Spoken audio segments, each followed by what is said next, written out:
You ready, guys? I'm Roberto, I'm 18, and this is my Datsun 510 wide body.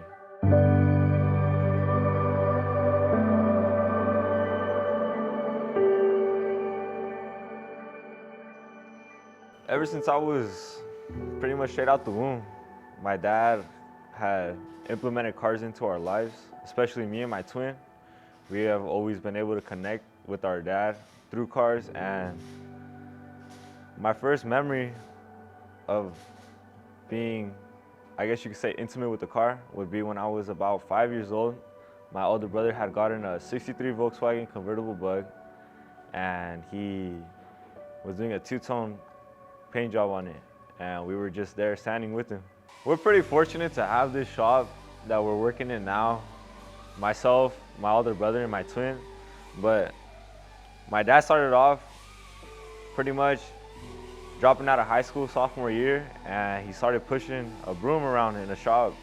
Just, gotta keep the shop clean, and then little by little they taught him how to do body work, how to paint, how to pull frames, replace frames.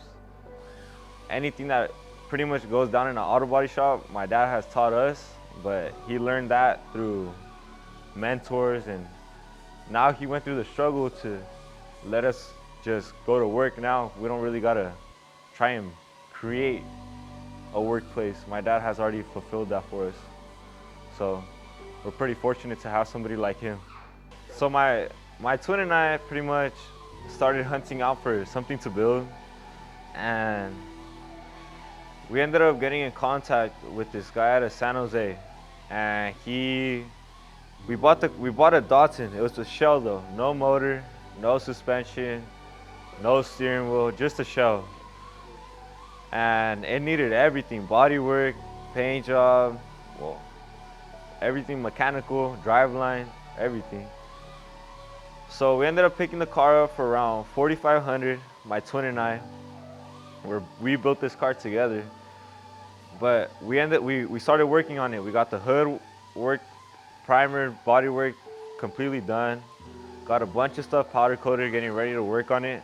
And then the guy gives us a phone call telling us that he wants us to change the VIN on the car. So we were like, hey, yo, like, hold on a minute. And we're like, how are we gonna put all this work, let alone the hours we had already put into the car, just go to waste one night for us getting caught doing something dumb? Two 15-year-olds with a cool car, they're gonna get a lot of attention. So we ended up having the guy pay us for all the work we had done to the car, and we gave him the car back, and he paid us back what we paid. So we ended up doubling our money, and we just went back out on the hunt for another one.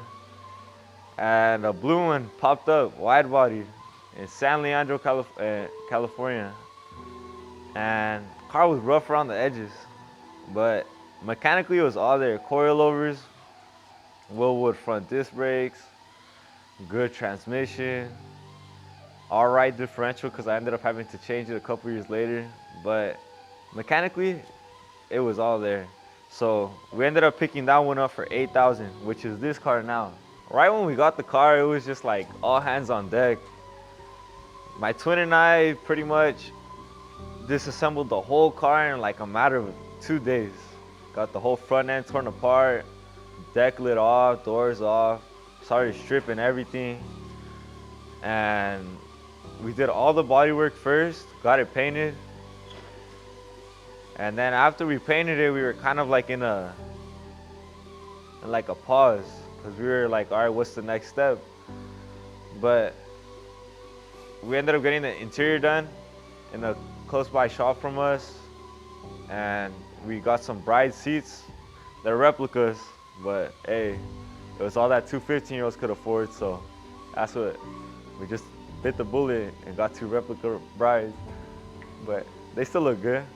And then we got the steering wheel that is originally from a Bluebird, Datsun Bluebird. It's technically like the Japan car from the 70s, but they didn't bring it to the States, so you have to import it now. But it's all good, because now they're legal. But Bluebirds, they cost way too much, and we basically just made this car like a clone of a Bluebird, but in a 510 form from the States. So it's got the grill, we got the mirrors, steering wheel, tail lights, and then the side little badges. But if you look around the car, you can't tell it's a Datsun. It doesn't say it anywhere. It's not branded at all. And then we got the interior done, and then we just, you know, two 15-year-olds had to put a big booming sound system in it and make sure everybody can hear us coming.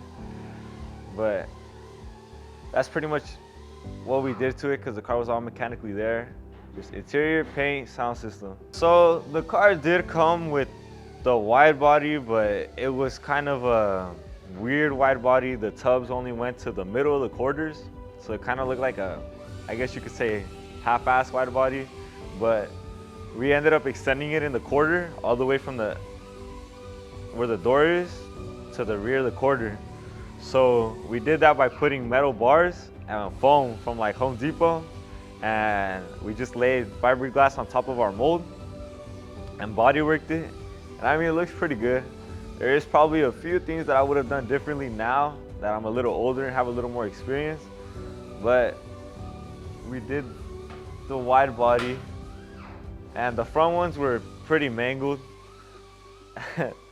We took the front spoiler off because it looked goofy, and we went with this British Racing Green. I mean, British Racing Green is real popping right now, but when we painted the car, it was before like TJ Hunt had done that 458 wide body or the Huracan. So we were like, oh, that's cool, you know, like this color is real popping right now, but we wanted to go with something different. There's a whole lot of black and white cars out there, so we wanted to be a little different. And the car kind of has a really dark shade of like dark green when there's no lights and it's at nighttime, so we were really vibing with that. So for the interior, we pretty much ended up going like fully custom. Hey, what's up, Grandpa? So we ended up going with a custom interior with like raised looking door panels, and then the sound system is like interpreted into the door panels in the rear. And there's like two 6x9s underneath the passenger dash right there. So it looks like a boombox, but it looks like a cool boombox. And then we have a waterfall center console that travels from the backseat all the way to the front. We kind of got like the inspiration off of like the old school GTR, but that was like the mindset that was going into it. But there are no cup holders, so that's kind of like a self L, because I didn't put cup holders in my own car. The car has a K24 engine out of a S14, non-turbo, DET. I mean, that's what it says on the valve cover. I'm not getting super specific like what it is actually though. Basically for like future plans, I really like turbos. I feel like just like anybody else. So probably boosting the car is gonna be like one of the next things coming up. My favorite thing about the car, I would wanna say, is driving it with the music all the way up, banging gears, just racing everybody. Nah, not racing, but going low and slow. Something really cool that happened in my life right now. You see like all these YouTubers doing stuff like this. I just got my first sponsorship with the Kenzie wheels. So that was pretty dope. Can't say I was like seeing that happening in this year. So that was pretty dope.